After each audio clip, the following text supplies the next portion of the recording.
Welcome back to this week's edition of the Rangers Report. We're here at Heston as preparations get underway for our clash with Ipswich Town.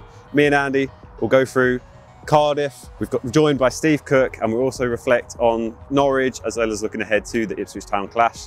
So this is the Rangers Report.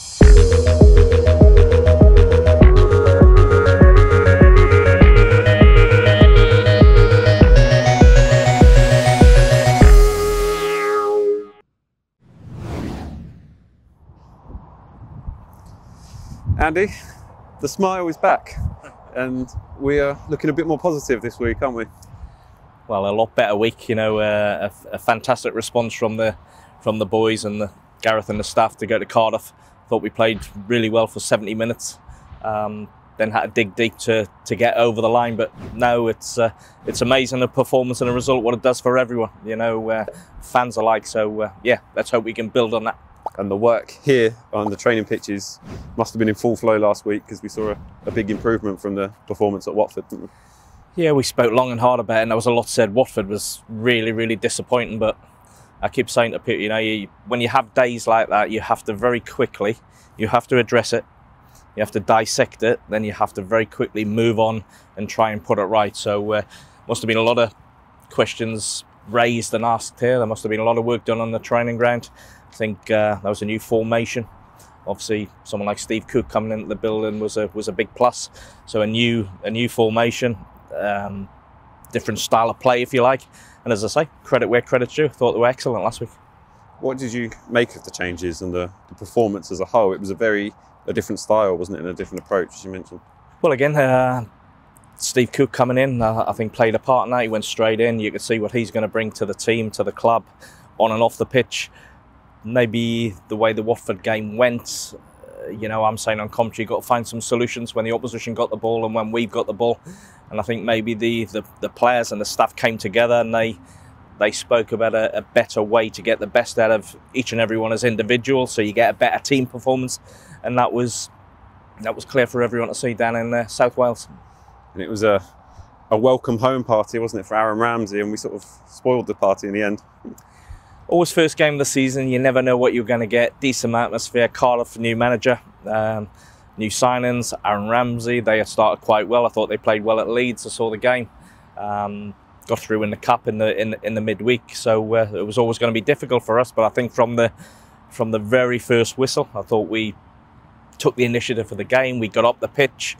Someone like a Paul Smith, I think, was a big part of that in opening 10 minutes, carrying the ball and playing the game in the Cardiff half. And I thought we were totally in control for long periods of that first half, untroubled at the back.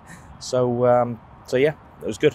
We'll do it in reverse order, but we'll dissect the goals. First of all, Ken Powell, he seems to enjoy playing against Cardiff. 2 goals in what is 2 games now, really. We'll talk about that goal first of all, and then we'll get to Sinclair Armstrong. Yeah, no, it was a really good team goal, and excellent work from Sinclair. I know we're going to talk about his goal, and quite rightly so, in a minute, but that was probably more pleasing than his goal for me. Sinclair's part in the goal, that composure he showed, pace, strength to get in the position. But then maybe 4, 5, 6 months ago, he might have just lashed that towards goal. Angle was against him, but he had the composure, he had the vision, and then he puts a perfect weight on the pass for Kenneth to make that run. And Kenneth still had a lot to do, but it's a really tidy, composed finish. And yeah, Kenneth gets his second goal against Cardiff, because he got one last year, didn't he? What a finish for a fullback as well. What a finish, yeah. But as I say, that's probably, I've just said Kenneth had a lot to do, and he did. And you got to be composed. You got to get your pattern of your stride right. You got to get your stride right. What technique you're going to use. But the weight of pass from Sinclair, I think, was key, because Kenneth, as the ball's coming to him, he's probably thinking, I don't have to touch this, and just come on and do what I need to do. And great goal. Sinclair Armstrong, we have to talk about him. He was almost the star of the show at Cardiff. First of all, to get his first professional goal for QPR, what a moment for him, wasn't it? Fantastic. Well, again, if I just jump back to the Watford game, I thought, there wasn't too many positives come from the Watford game. I think I'm quite entitled to say that, but Sinclair was probably one when he came on, just by his endeavour and his attitude and closing down. So it was great to see him in the starting 11 down in South Wales, and now his goal, credit to Paul Smith. Paul Smith does fantastic. He robs the fullback, puts it on the plate. Sinclair's on the move, side foot, 4 yards. And yeah, what a moment for any young player, but everyone's delighted for Sinclair. He mentioned after the game that he couldn't really see Paul Smith's ball. His contact was coming out of his eye. Now, I wear contacts and I definitely wouldn't have been able to see the ball, so quite impressive, isn't it? Well, as I say, it's more to do with Paul. I think Paul's part in the goal, excellent, and that's what Paul Smith will bring. Puts it on a plate, Sinclair's on the move. Whether he sees it or not with his contact lens, he just has to be there and arrive and get some sort of touch on it, and it's a goal. Then he can go and celebrate. No, great for him. If we cast our mind back to 1983, what was that feeling like for a young Andy Sinton when he scored his first professional goal? Well, it's a moment that stays with you for the rest of your life. I can describe that goal as if it happened yesterday. I was 17. I was 17 the week before, so I was playing against Burnley at home. We won 2-0. I managed to score both actually, which was great.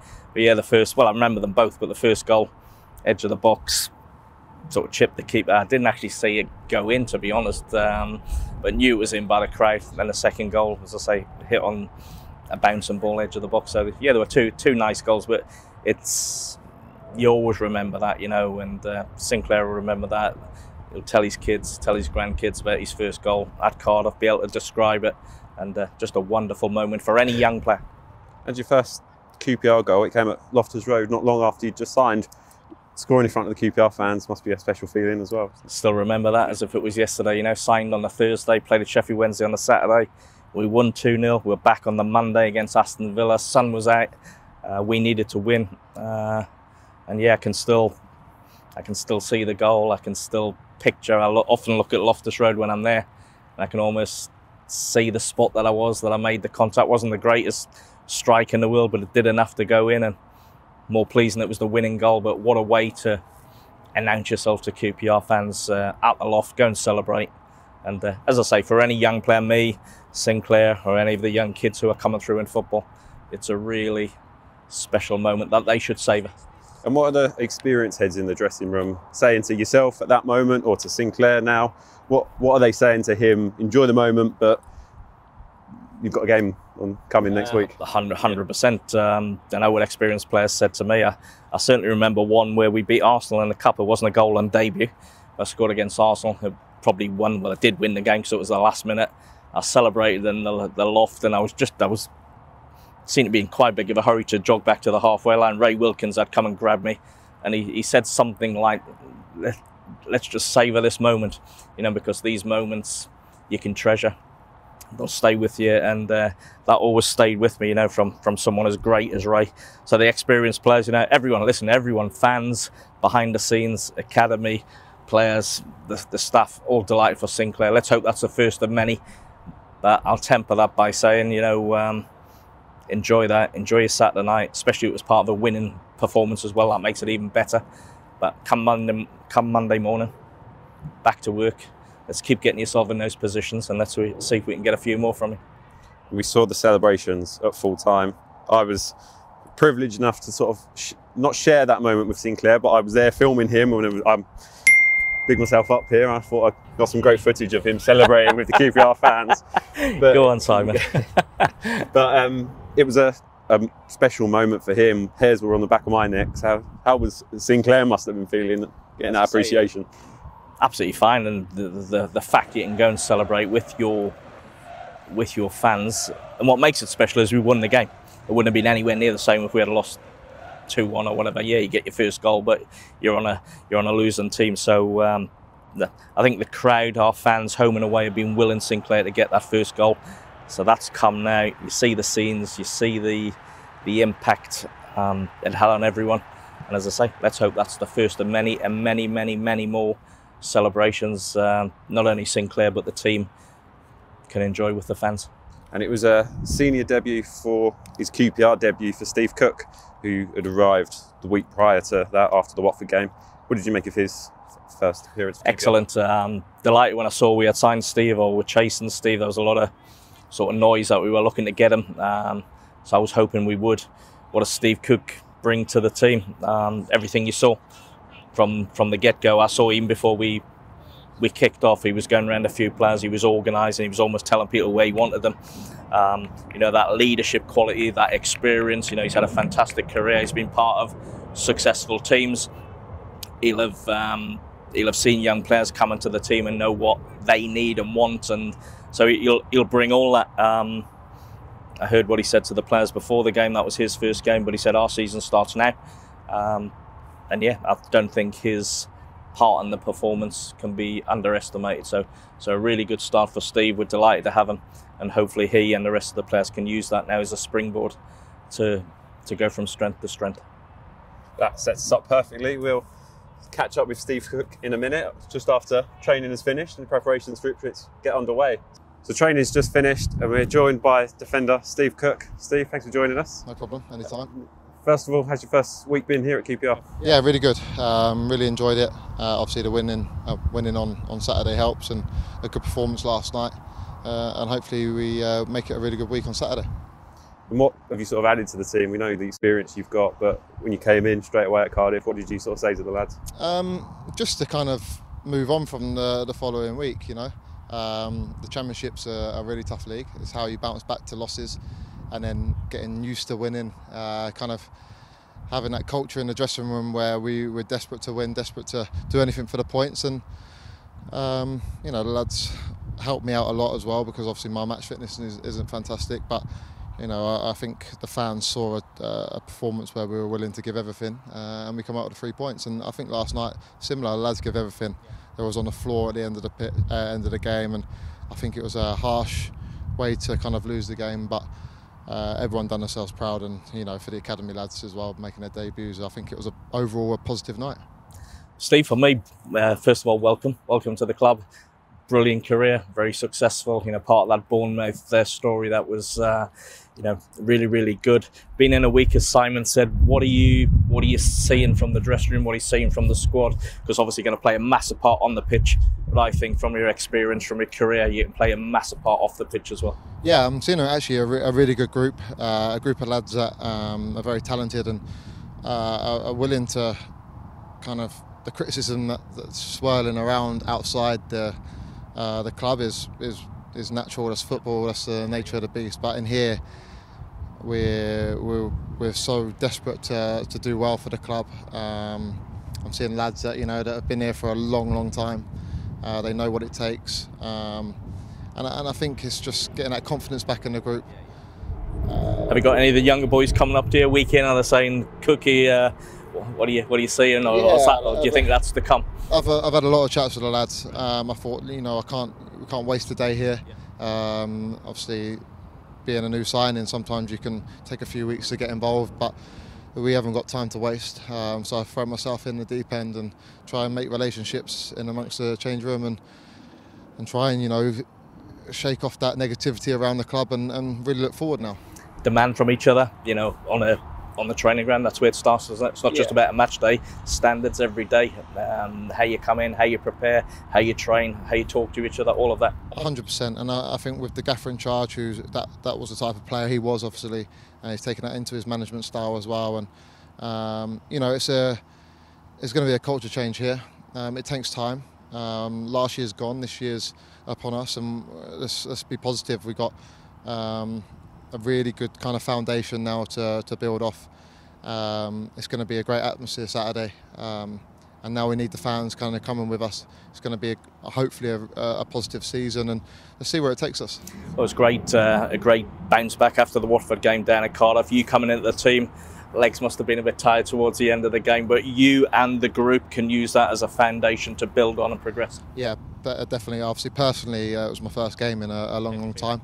My legs kind of went about 60 minutes in, so week on week I'll get fitter, stronger, and hopefully give performances worthy of this club, and hopefully bring the lads along. Just going back to that, because I've been in that situation. You said your legs went after a while. Is that when you really have to dig deep with your experience and let you know how to take you through in your communication and pulling people around you? Yeah, definitely with the pulling people around me. Just try keeping the back five together, and obviously the goal came at a bad time for us, but I see that as a positive now. We've gone to Cardiff, we've hung on, 10 minutes added on. Obviously didn't need that. and we come through it unscathed. I felt we were comfortable. I know they hit the bar, Aaron Ramsey and things like that. But that's football's championship. There's going to be a lot of late goals. Fitness-wise, the lads are going to improve, and yeah, I'm really happy to be here. Just to jump in, we saw a little clip of Sinclair Armstrong and yourself just after the second goal. What were you sort of saying in his ear at that time? Saying, let's get back in, let's go and get another one. You know, I was delighted for him. I didn't realise it was his first goal, so I probably would have given him a little bit more leeway. But we can't be happy with just going away, going 1-0 up, 2-0 up. We've got to strive for more. And Sinclair obviously is a great lad. He's willing to work hard, and we need him to do more. You know, we need Ilias, Chrissy, Lyndon to get the goals for us, and then we'll hopefully short up at the back. And that's what I tried saying to him. Get away, let's go. Let's go back for more, and let's be hungry. And you were at the game last night against Norwich, but you'll get the real taste of Loftus Road on Saturday. Looking forward to that. Yeah, definitely. Really looking forward to Saturday. Looking forward to that buzz around the place. It's going to be huge for us this season. Hopefully we can make this place. It's a really difficult place to come to. Teams shouldn't want to come to Loftus Road. In the past, it's obviously been the clubs kind of where they've got all their success, and we want to bring that back. Yeah. Well, Steve, we're delighted you've joined us. We're delighted you're part of the club. Wish you and the boys all the best for Saturday. Cheers, Andy. And the game's coming up. Thanks very much. Cheers. So yeah, that was Steve Cook. Since he's a experienced man, you can really hear that from the way he talks, can't you? Well, I said to him, you know, and I think I speak on behalf of everyone at the club, our fans, players behind the scenes. We're delighted to have him. You can see what you're going to get with Steve Cook. You can see what we got in his first game, and he said he was shattered, you know, but that's when you lean on that experience. You know, he's got over 400 games. He's been in, you know, successful teams. He'll have been in teams where they've been really up against it, and all those experiences you sort of soak in, and you rely on him, and he can pass it on to some of the boys. But no, I think it's well done to the club. I think it's going to be a really good, useful signing for us. And the spine of the team, Asmir in goal, Steve Cook, Jack Colback, Lyndon up front. That's not a bad sort of spine to the side, is it? Any team that's going to do well needs that spine right through the centre of your team, you know, and we've got that. I know Jack hasn't, but nice to see he's taking part in training today. Hopefully he'll be not too far away. But, you know, Asmir has been round the block loads of games, done well. Steve, as we spoke about, and as with the guys that we've got, you know, people say, oh, we got a young team. Well, we haven't really got a young, you know, Ilias and Chris, they're in their mid-20s. Sam Fields racked up over 150 games, etc., etc. So we got that experience for just, and then knit it all together. What I liked about Steve, you know, demanding from each other every day. Every aspect of your game, you've got to look to be the best you can be, and if you do that, you've got a chance. So now, delighted with a big man. Wednesday saw a big day as well, didn't it? We kicked off the morning with the Lionesses and their semi-final victory before QPR's clash with Norwich City in the Carabao Cup. First of all, we'll reflect on the Lionesses. What a moment to reach the first ever World Cup final. Absolutely brilliant. I saw the game, you know. I fancied us before the tournament started, you know, to build on the great success we had over a year ago in the Euros. Credit to all the players involved, you know, the staff. The coach has done an amazing job, what she's done. But yes, to get to the final, but I don't just want to get to the final as an Englishman. Can they go on and win it? Got a big test against Spain, good side. I think probably arguably the two best teams left in the tournament.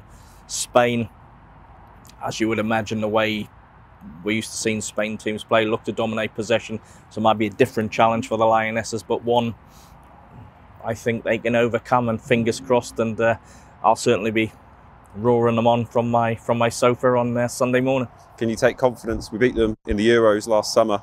Would you, if you were played in a different tournament but now playing against the same opponent, would you take confidence? Yeah. I think you always look at previous games, what went well, what didn't go well. Did you beat them? Did you lose against them? But you know, listen, it's a World Cup final. I think it's a different scenario. It's a different stage that the England players haven't been on before. I think how they control that emotion, if you like, of where they are, the occasion, can they play the game rather than the magnitude of the game, I think will determine how well we do. But they've handled every scenario that's been thrown at them in the last few years and overcome it. So one more massive one to go, and come on England. What sense? Give us a score prediction. What's it going to be? 2-1 England. I'm confident. I backed us, or I thought we'd win it. And, you know, words can be words, but I just thought, you know, a couple of the teams for me didn't look as strong as what they have been in the past.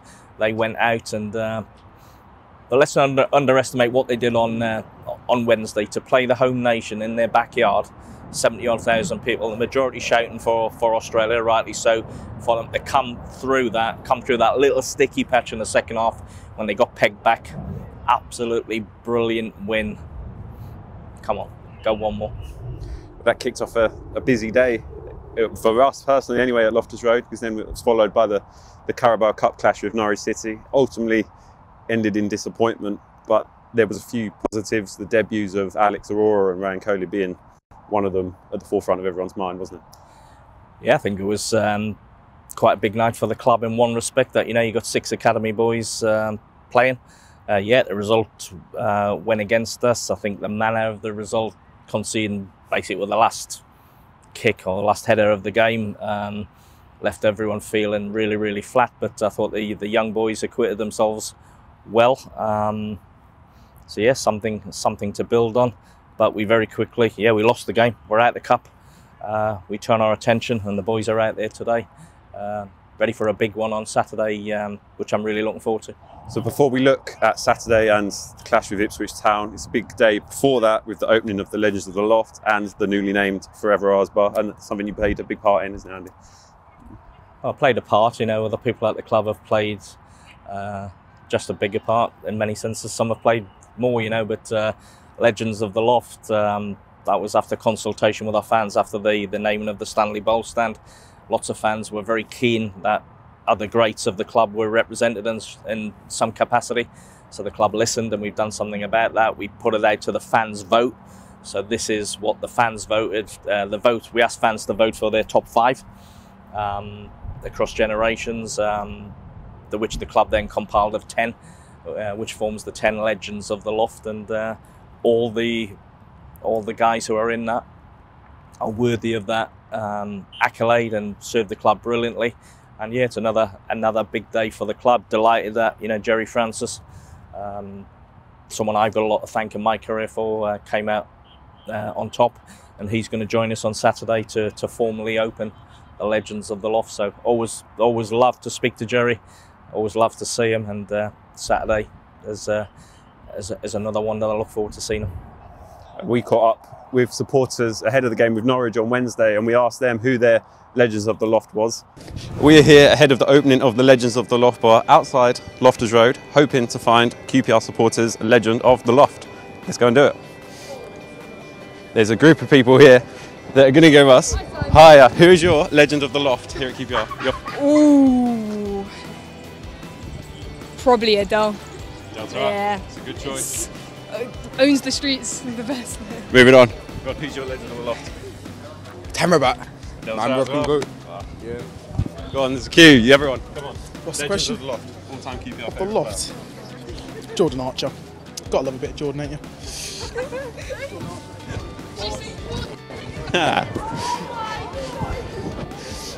Right, let's move on. After Jordan Archer, it was not a popular choice, but we're just going with the fans. Excuse me, sir. Who's your Legend of the Loft here at QPR? Stan Bowles. Stan Bowles, you said. Stan Bowles. All right, thank you. Moving on. These guys were laughing at us earlier, so we've come over. Who is your Legend of the Loft here at QPR? Your all-time favourite QPR player? Terry Fennick. Do we have Why Rodney Marsh? Rodney Marsh? Yeah, Rodney Marsh. Yeah, Rodney Marsh. Rodney Marsh. Again, another popular choice. Thank you, guys. Yeah. We keep moving. We're going to find some more. There's a guy here, glasses on, looks very cool in the sun. We're going to find him. Excuse me, sir. Who is your Legend of the Loft, your favourite all-time QPR player? What, from past or present? Choice is yours. From the time I've been going, I'd say probably Adele. Easy's up there as one of my favourite. Buzaki, Sandfield now, because he's absolute mustard. But that's about it. Free. My time of going, that's all I can say. Free choices. Popular. Right, cheers mate, thank you. We move on. They look like Norwich fans, we won't go to them. We'll move. Running out of people, we'll keep going.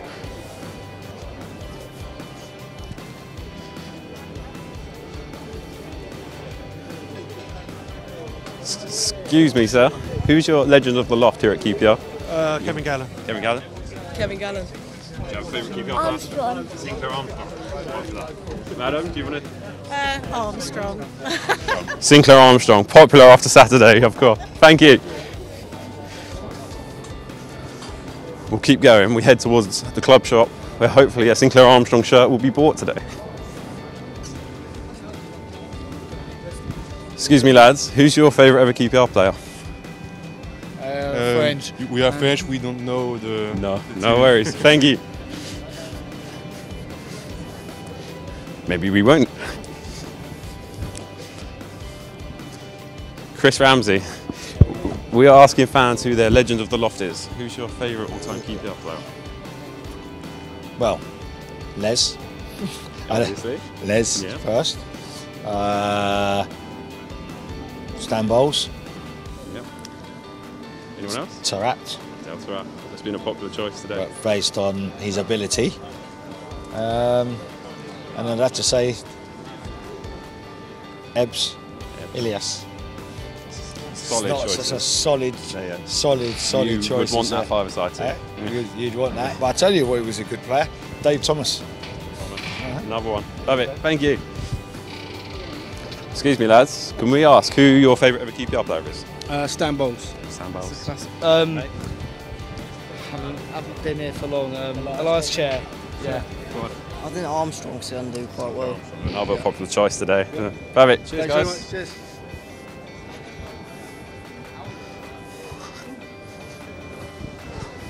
We'll keep going. We'll keep going. Excuse me, mate. Could we ask who your favourite ever QPR player is? Les Ferdinand. Go on. What's yours? I have no idea. I don't even know any No? players. Okay. No, I don't No know worries. any players. No worries. Enjoy the game anyway. We keep going.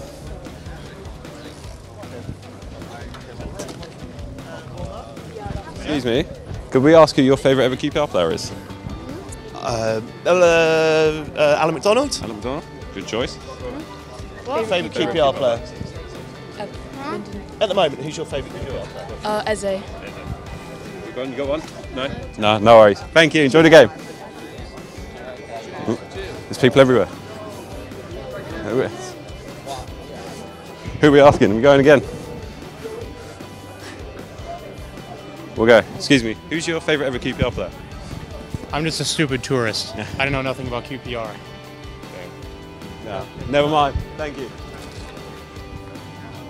This guy. We'll keep going. We'll try and find a couple more.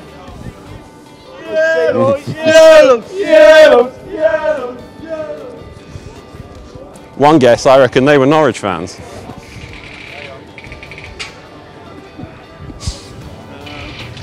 Where are we going? There's queues building.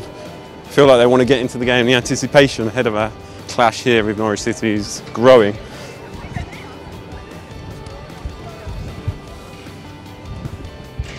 We're struggling. There's two lads here. Excuse me, lads. Could we ask who your favourite ever QPR players are? You can ask him.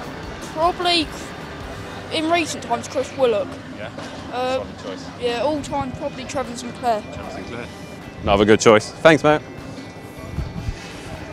Should we keep going? No, this is it. So we've got a few opinions of QPR fans, popular choices, Stan Bowles, Adel Tarat, and in recent times Eze and Ilias Chair. Sinclair Armstrong obviously popular after his first goal. So we'll see everyone at the Legends of the Loft opening on Saturday, ahead of our game with Ipswich Town. Since, who's your Legend of the Loft? Can you pick one? Do you have five? Do you have an unreal five-side team? I know I'm biased, but we're a great club. We've got a good history. We've had some fantastic teams. We've had some fantastic individual players. It's always hard, but I think back to when I was playing and the team, the great team that I played in, you know, it was a fantastic team. Already mentioned Jerry. He was the leader, the manager. He's a legend when you think what he came through the club. Played in our best ever team, captained that team, went out to captain England, managed the club a couple of times. So yeah, it's fitting that he came out on top. But you know, in my team, great players. Alan McDonald, who's in it. Les is in it. Ray Wilkins. I think everyone knows the impact and how much I thought of Ray. You know, he's in it. So you know those three. But if you go right through there, you know, you go back to the 60s. That, you know, the cup winning team. Rodney was the big player. He's in it. You go into the 70s. What a team we had. The 70s packed full of internationals.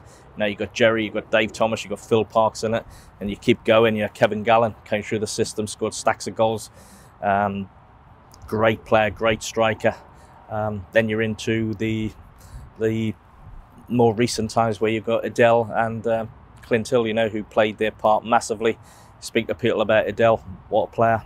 Is this very different age group? So my dad, for example, would have a different favourite QPR player than I do. Yeah. Well, what I was saying is the vote went out to the fans, and you know, you'll have some fans who remember the 60s or the 70s.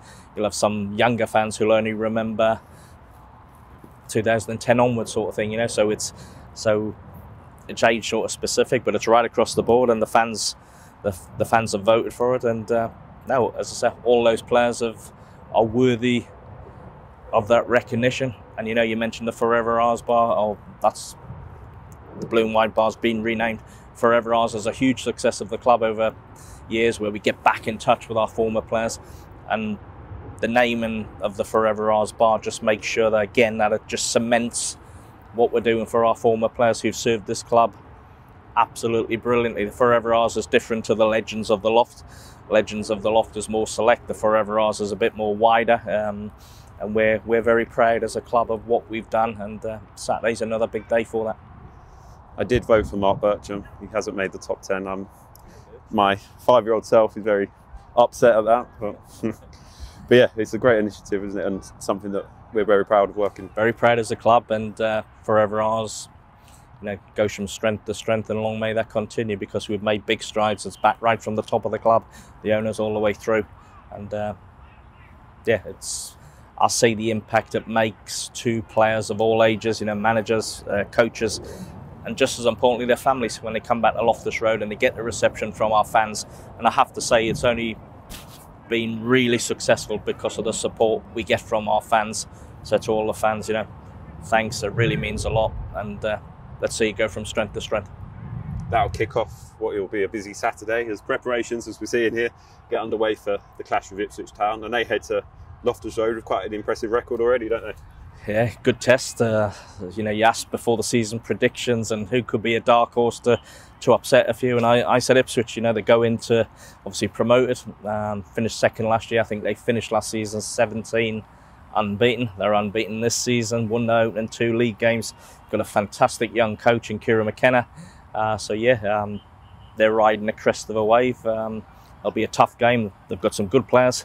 A couple of our former players return in some capacity, but it's about us, and we go back to what we spoke about earlier, the Cardiff game, the Cardiff win. Can we build on that? Should be a really good atmosphere. Can we put on a performance that gets the crowd in play? And ultimately, can we win? Can we get 3 points? Is there anything better than a Saturday 3 o'clock at Loftus Road? I love it. Love Loftus Road when there's a good atmosphere, as a packed crowd, and I think Saturday will be that. So all the fans, get behind Gareth, get behind the team, and come on, you ask.